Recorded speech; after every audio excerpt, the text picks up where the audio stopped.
네, 안녕하세요. 온라인 독서 토론 수업을 소개할 지윤주 선생님입니다. 네, 이번에는 그 도서관에서 온라인 독서 토론하는 수업이 어떻게 진행되는지 궁금해 하시는 분들이 꽤 계셔서 좀 설명을 정리를 해봤습니다. 그래서 이 영상을 보시고 좀 참고로 도움이 되셨으면 좋겠습니다. 네, 우선 제가 이렇게 한번 정리를 해보았고요.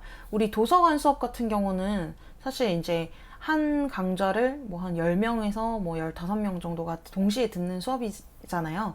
그죠? 근데 우리가 지금 이제 온라인으로 적용이 되면서 어떤 식으로 이 수업이 진행될 수 있는지를 좀 알려드리도록 할게요. 우선 준비 단계는 제가 이렇게 잡아놨어요. 지금 여러 번의 뭐 시행착오를 사실 거쳤죠. 그러다 보니까 우선 신청자 같은 경우에는 초등학교 4학년 이상이 가장 적절한 것으로 좀 생각이 들었습니다.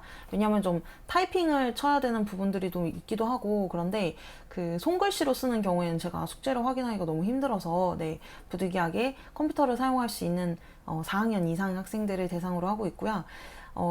그 모든 숙제는 사실 이제 구글 닥스라는 프로그램을 사용해서 제가 숙제 링크를 보내주면 그 숙제를 받아서 이제 열어가지고 거기다 이제 숙제를 하는 방식으로 되어 있어요. 제가 예전에는 그 이메일을 서로 주고받는 방식으로 해본 적이 있었거든요. 근데 진짜 복잡해요. 왜냐면 서로 한글 문서가 둘 다 있어야 되고요. 예를 들어서. 그러니까 막 어떤 친구는 워드로 보내고 어떤 친구는 메모장으로 보내고 어떤 친구는 한글로 보내고 하니까 이게 서로 관리하기가 너무 힘들어요. 예.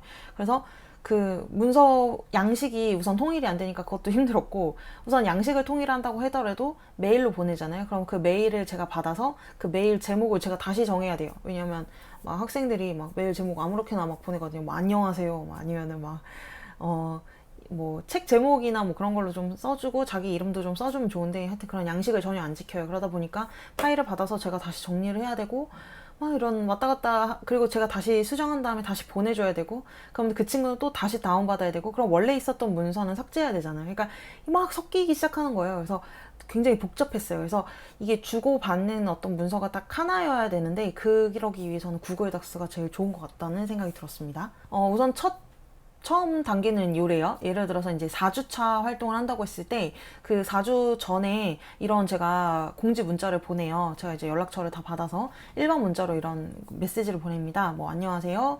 뭐 강사 지은주입니다. 뭐 첫 수업으로 만나게 돼서 반갑습니다. 하고 이제 이 도서를 미리 준비하실 수 있도록 공지 문자를 드리는 거예요. 그러면 이 공지 문자를 받으시고 책을 미리 준비를 해주셔서 미리 읽어 주셔야겠죠. 예. 요거는 이제 제가 월요일날 수업을 한다고 기준을 했을 때 한 3, 4일 전에 미리 문자를 보내드리는 방식입니다. 네. 그리고 이제 두 번째로는 그 해당 주차가 됐잖아요. 만약에 4차시라고 했을 때 첫 주차 월요일이 됐을 때 제가 문자를 해드려요. 그래서 어떻게 하냐면 안녕하시냐. 근데 여기서 지금 이렇게 지금 문자를 보냈는데 요거는요, 단체 문자로 보내는 게 아니에요. 각 학생마다 방을 다 따로 만들었다고 생각하시면 돼요. 그래서 카카오톡이 좀 필수적으로 있어야 되고요. 문자를 원하시는 분들도 계세요. 예, 문자로 해주시면 안 되냐? 네, 맞습니다. 문자로는 안 돼요. 예, 도서관 수업은 문자로는 안 되고요. 왜냐면 제가 이 그 관리를 할 때 같은 시기에 같은 시간대에 보통 관리를 하는 경우가 많아요. 그러다 보니까 제가 PC 카톡을 깔고 이렇게 손으로 타이핑 탁탁탁탁 치면은 엄청 빨리 치잖아요. 근데 이게 문자로 하면 컴퓨터로 쓸 수가 없어서 제가 좀 이게 시간 소모가 굉장히 좀 많이 되더라고요. 그리고 어떻게 보면 이게 지금 개인 관리가 들어가는 방식이기 때문에 한 지금 여기 도서관에서 하는 경우는 15분을 관리를 하고 있어요. 그러면은 지금 그 관리하는 방이 단톡방이 15개가 만들어진 거거든요. 그럼 그 15개 방에 제가 이제 카톡을 이렇게 검색을 할 수가 있어요. 네. 학생 이름을 보고 제가 명단에서 보고 검색을 해서 그 이름을 검색해가지고 그 방을 확인하고 숙제를 주고 뭐 내용을 체크하고 이렇게 해야 되고, 그 링크도 제가 카톡으로 주잖아요. 그러면은 그 카톡으로 그 학생의 입장에서도 PC 카톡을 깔아놓고 이 링크를 열고 들어가서 숙제를 하면 되는데, 이게 좀 원활하게 되지 않는 경우에는 네, 서로 힘들어요. 예, 이것도 뭐 메일로 보내야 되고 뭐 사진으로 올리고 막 약간 이렇게 되면 너무 번거로워서 좀 이렇게 카톡으로만 사용할 수 있도록 이제 통일을 하고 있습니다. 네. 다시 보시면은 이렇게 이제 안내를 제가 월요일 기준으로 했을 때 처음에 이제 문자를 드려요. 그리고 난 다음에 이 학생들에게 보내지는 링크 예시를 이제 보시면 이렇게 되는 거예요. 구글 닥스 링크로 제가 이렇게 보내드려요. 이렇게 보내면 거기에 이제 문제지가 있죠. 제가 여기서는 2개만 보이도록 해놨는데 한 5개에서 10개 사이의 질문들을 보내게 됩니다. 그럼 친구가 이 책을 읽고 여기 각각의 질문 밑에다가 자기가 생각하는 어떤 것을 좀 정리를 해보는 시간을 가지는 거예요. 네, 왜 이런 식으로 하는지 좀 궁금할 수가 있을 것 같아요. 제가 학생들을 좀 지도를 해본 결과 느낀 건 이거였어요.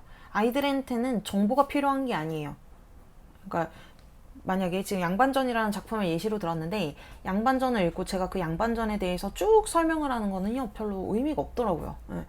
오히려 그 아이들이 지금 현재 어디까지 알고 있고 어디까지 생각해 냈는지를 체크한 다음에 그 아이가 부족한 것만 이렇게 채워주면 돼요. 근데 예를 들어서 다 모를 거야 라고 생각하고 사실 접근한다 그러면 되게 오산이죠. 예. 그래서 학생들도 책을 어느 정도 읽으면은 이해한 부분이 있고 이해하지 못한 부분이 있어요. 다만 선생님의 입장에서는 어떤 부분을 이해시켜 줘야 될지를 정확히 체크하고 그 포인트들을 알고 있는지 먼저 확인해 주는 게 필요하다고 생각했어요. 예. 그래서 그 학생들이 책을 읽고 뭐랄까 선생님이 가르쳐 주는 걸 듣고 외운 다음에 문제를 푸는 방식이 아니라 책을 먼저 읽고요. 그 다음에 내가 뭘 아는지 뭘 모르는지를 체크할 수 있도록 테스트를 먼저 해보는 거예요. 그러고 난 다음에 좀 잘 됐는지 못 됐는지를 피드백을 받고 자기한테 부족한 부분을 더 채우는 방식으로 공부하는 게 훨씬 효율적이더라고요.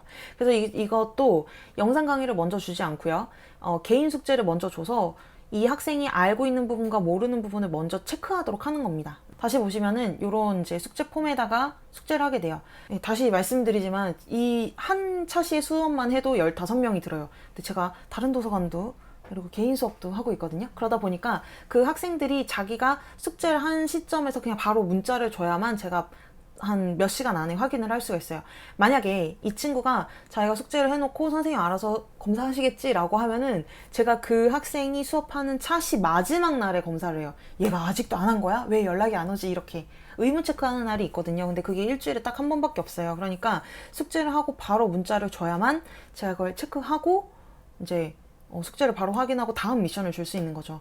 만약에 월요일 날 제가 숙제를 줬는데 월요일 날 숙제를 끝낸 거예요. 근데 제가 만약에 그 숙제를 뭐 목요일이나 금요일 날 확인했다고 해볼게요. 그러면은 그 학생한테는 좀 손해거든요. 왜냐면 그 금요일 날 숙제 했네. 그럼 됐어 이제 끝 하고 이제 끝을 낼 거예요. 근데 만약에 이걸 제가 월요일 날 바로 확인을 했다면 그 숙제를 확인하고 다음 미션 숙제를 줬을 거라는 거죠. 결국에는 우리가 이제 수업할 때는 이게 기간이 되게 중요해요. 그러니까 그 기간 내에 얼마만큼의 숙제를 정확하게 하고 그 숙제를 선생님한테 알리고 다시 피드백 받느냐 그게 중요하니까 꼭 지켜주셔야 됩니다. 네. 제가 이제 끝났다고 했으니까 확인을 해요.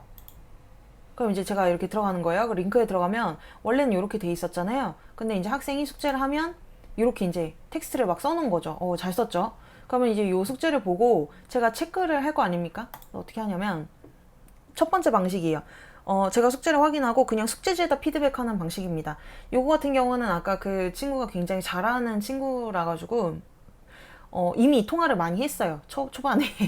좀 몇 개월 한 친구라 가지고 굳이 뭐 전화를 안 해도 우리 서로 탁가면 척 뭐 이렇게 하는 단계여가지고 이때는 이제 글에다가 잘한 거는 이렇게 녹색으로 칠하는 거예요. 녹색 하이라이트를 해놓고 정말 잘했다. 그리고 좀 이상하거나 잘못된 부분은 이렇게 노란색으로 너 이거 좀 뭐가 빠졌어 라고 써놓고 2차라고 여기다 체크를 해놓는 거예요. 그러면 이제 이 친구가 알아서 제 영상을 보고 여기 2차에다가 그 내용을 다시 적는 거고요. 예를 들어서 여기 친구 같은 경우에는 여기 오타가 났잖아요. 안 하는 것이 나을 것 같아서 하지 않았다 나으리라고 썼잖아요. 그러면 이거 저기 오타 났으니까 내가 이건 고쳐줘야겠다라고 한 거예요. 우리가 이제 수업에서 제가 오타를 고치기는 해요. 근데 이 오타가 그냥 일반적인 오타인지 아니면 정말 얘가 정말 몰라서 이 단어를 쓴 건지 뭐 그런 게 좀 의심스러울 때가 있잖아요. 그럴 때는 조금 따로 피드백을 주기도 합니다. 네. 그래서 우선 첫 번째 방식인 숙제지에다가 피드백 해주는 방식을 이렇게 하고 그냥 간단하게 끝나고 문자로 보내요. 네. 지금 확인했으니까 뭐 숙제를 해라 뭐 이런 식으로 하면 되는데 두 번째 방식 한번 보실게요. 이번에는 카톡이나 전화로 피드백 주는 거예요. 요런 경우는 좀 저랑 수업한 지 좀 초기인 학생들한테 보통 이렇게 해요. 네. 그래서 이제 막 오타가 저도 막 나네요. 뭐 지금 확인해 볼게요. 이렇게 했는데 여기 지금 체크를 막 한 거예요. 그 숙제지에다가. 근데 이렇게 보니까 오타가 좀 신경이 쓰인다. 이게 단순 오타인지 좀 의심스럽다. 그래서 좀 잘 봐라. 예를 들어서 뭐 소장농인데 소장놀이라 이거는 오타 같잖아요. 예. 근데 다른 거는 뭐 얘기를 했다. 이거는 좀 이거 얘기는 이거는 자판 자리로서의 어떤 그 오타라고 하기가 좀 어려운데 이거 좀 잘 생각해봐라. 그래서 이런 거 좀 다시 체크해보고 2차라고 수정을 쓰고 다시 수정을 해라. 이런 식으로 이제 피드백을 줍니다. 이거 이제 전화로 할 수도 있고요. 네, 그리고 이제 전화나 아니면 제가 아이패드로 녹화를 해가지고 개인 피드백을 드리는 경우가 있어요. 그래서 그 예시를 한번 보겠습니다. 마지막 거는 왜 이상하는 거 반대하냐라고 하는 부분에서 그 반장 아이가 좋고 또 좋은 대학을 보내고 싶다? 이 내용은 없었던 것 같은데. 그리고 여기에 학교 또 이전에 학교들이 조금 문제가 있었다. 그 내용이 좀 나와요. 그래서 그 내용을 조금 떠줬으면 좋겠습니다. 알았죠? 그래서 지금 1번부터 5번까지 2차 글쓰기를 다시 하고 선생님하고 한번 통화해 볼게요. 화이팅! 네, 뭐 이런 식으로 네, 전화로 피드백을 주기도 해요. 그래서 이렇게 숙제를 확인한 다음에 제가 강의 영상을 줍니다. 네, 강의 영상을 주면 그 강의 영상을 보고 네, 이렇게 링크를 보내줘요. 그러면 이거는 이제 일부 공개 영상으로 된 거기 때문에 다른 사람들은 이제 접근할 수가 없고 이 링크를 받은 친구들만 확인할 수가 있어요. 그러면 이 질문 디스커션 영상을 보고 이 친구가 자기가 부족했다는 거 제가 이제 지정을 했죠. 1번, 5번만 다시 정리해보자 라고 하면은 2차 글쓰기 한 거 옆에다가 다시 쓰는 거예요. 네, 강의 영상을 한번 예시를 볼게요. 네, 뭐 이런 식으로 초반 도입부가 있고요. 네, 제 화면 네, 이런 식으로 이제 제가 직접 글을 쓰는 장면들이 막 나와요. 그래서 이런 것들을 좀 보실 수가 있습니다. 네, 그러면 이제 2차 숙제를 한 친구가 숙제를 완료했다고 저한테 카톡을 줘요. 그러면 이제 제가 확인을 하고 잘했다, 수고했다 하고 이제 이렇게 끝나는 겁니다. 자, 이런 과정을요. 10명이면 10명, 15명, 15명을 일주일 동안 진행을 하는 거예요. 네. 개개인들의 입장에서는 되게 뭐 적게 피드백을 받았다라고 생각하실 수가 있는데요. 실제로 오프라인 수업에서는 전혀 피드백을 줄 수가 없어요. 왜냐면 만약에 10명이 모여있는 수업에서 한 친구한테 5분씩만 피드백을 주잖아요. 그러면 몇 분이죠? 그 50분이에요. 그러면은 한 친구 한 친구 이렇게 5분씩 봤으면은 나머지 친구들 45분 동안 뭐 하는 거죠? 그냥 가만히 있어야 돼요. 그러니까 이게 뭐랄까 그룹 수업에서는 이게 막 10명 대단위 이상으로 이제 넘어가게 되면은 개개인 피드백이 거의 불가능해요. 그러다 보니까 개인 피드백을 사실 줄 수가 없는데 온라인 수업 같은 경우에는 개인 피드백을 줄 수 있기 때문에 굉장히 짧다고 느껴질 수도 있지만 되게 효율적이고요. 어떻게 보면 이 온라인 강좌를 미리 찍어놨기 때문에 그 수업의 질이 동일해요.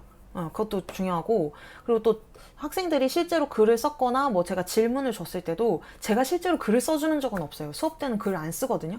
글을 어떻게 쓸 거야? 막 즉흥적으로 막 모니터 띄워놓고 막 그렇게 칠판에다 글을 쓸 수도 있는데, 이렇게 학생한테 뭐 5개의 질문을 다 했다면 5개의 질문을 다 글을 써주거나 그런 퍼포먼스를 보여주지는 못해요. 근데 이제 온라인 수업에서는 이제 한번 저장을 해놓은 거기 때문에 이런 식으로 계속 이제 각 학생들이 자기가 필요한 만큼 볼 수 있는 거고요. 또 장점은 그 학생들이 1, 2, 3, 4, 5번 문제가 있었다고 했을 때 다 못 쓰는 게 아니에요. 다 못 쓰면 좀 너무 힘들죠. 이 수업 따라가기가. 근데 한 3개 정도는 잘 썼고 2개 정도만 피드백을 해줘야 된다라고 하면 그 2개를 따라갈 수 있도록, 그러니까 그 2개만 딱 보면 되잖아요. 영상 볼 때 집중해서. 그러니까 어떤 수업의 어떤 집중도를 좀 높일 수도 있어요. 처음부터 1, 2, 3, 4, 5 다 집중하는 거 좀 힘들 수 있잖아요. 자기가 틀린 거, 관심 있어야 되는 것만 체크해가지고 딱 하면은 굉장히 좀 빠르고 효과적으로 좀 공부를 할 수가 있습니다. 이게 사실은 개인 수업은 아니잖아요. 개인 수업은 사실 1대1로 작품을 다 다르게 선정해요. 자기 수준에 맞게. 그러다 보니까 한 5개의 질문이 있다 그러면은 한 3개는 맞고 2개만 다시 볼 수 있게끔 하는 그 난이도가 체크가 돼요. 근데 이런 단위 수업의 경우에는 4학년, 5학년, 6학년 다 같이 수업을 듣잖아요. 그럼 당연히 레벨 차이가 날 수밖에 없거든요. 그리고 또 개인 차에 따라서도 또 차이가 나고요. 그래서 이 같은 영상을 보지만 그 수업 난이도를 좀 조절할 수가 있어요. 그러니까 예를 들어서 10개의 질문이 있었는데 이 친구가 2개밖에 못 맞춘 거예요. 8개를 못했어요. 그러면 어떻게 해야 돼요? 이 8개를 맞도록 해야 되나요? 이건 의미가 없어요. 이건 의미가 없고, 사실 이 2개 맞힌 거 있잖아요. 내용적으로는 맞았다는 뜻이죠. 그럼 이 내용적으로 맞았던 2개만 집중적으로 탐구를 하는 거예요. 어차피 4학년, 5학년, 6학년, 뭐 중학생들, 고등학생들 모여있는 어떤 집합 단체 수업에서는 모든 사람의 수준을 똑같이 맞출 수가 없어요, 사실은. 그렇기 때문에 그 중간 정도 수준이 되는, 우리 지금 도서관 수업에서는 기초반 수업만 하고 있는 거거든요. 기초반 수업에 맞는 것을 함에도 불구하고 어려울 수 있단 말이에요. 그러면 여기서 10개 중에서 2개를 맞았다. 그러면 이 2개에 대해서만 집중하는 거예요. 그래서 내용이 맞았으니까 이번엔 조금 더 글쓰기를 집중해서 선생님하고 비슷하게 글 써볼까? 이런 식으로 이제 정리를 하는 거죠. 근데 반면 같은 수업인데도, 예를 들어서 10개인데도 8개를 맞고 2개만 틀린 애들이 있어요. 그럼 어떻게 하죠? 그럼 이 2개만 보는 거예요. 틀린 것만. 네. 그러니까 조금 어려워하는 친구들한테는 쉽게 수업을 하고요. 쉬워하는 친구들한테는 어렵게 수업을 하는 거죠. 예. 그리고 또 장점이 또 뭐가 있을까요? 이 온라인 수업에서는 그 개개인으로 조금 피드백을 줄 수도 있다고 말씀을 드렸잖아요. 그러다 보니까 만약에 되게 힘들어하는 친구랑 잘하는 친구가 있다라고 하면, 만약에 잘하는 친구는 이 동일한 수업을 들었을 때 쉽다고 느낄 수 있잖아요. 그러면은 그 친구는 기초 활동을 빨리 끝내고 더 어려운 활동을 시켜줘요. 뭐 예를 들어서 논제를 찾게 한다던가, 주장을 찾게 한다던가, 입론서를 쓰게 한다던가, 그런 활동을 더 추가적으로 할 수가 있는 거죠. 그래서 잘하는 학생도 놓치지 않고 조금 힘들어하는 학생도 같이 갈 수 있는 그런 방식으로 진행이 되기 때문에 좀 많은 학생들을 단계별로 지도할 수 있는 온라인 수업 방식이라고 보시면 되겠습니다. 네, 또 궁금하신 것이 있으시다면 뭐 댓글로 달아두셔도 좋고요. 네, 따로 문의를 주셔도 좋습니다. 네, 또 영상으로 소통하도록 하는 기회가 됐으면 좋겠습니다. 감사합니다.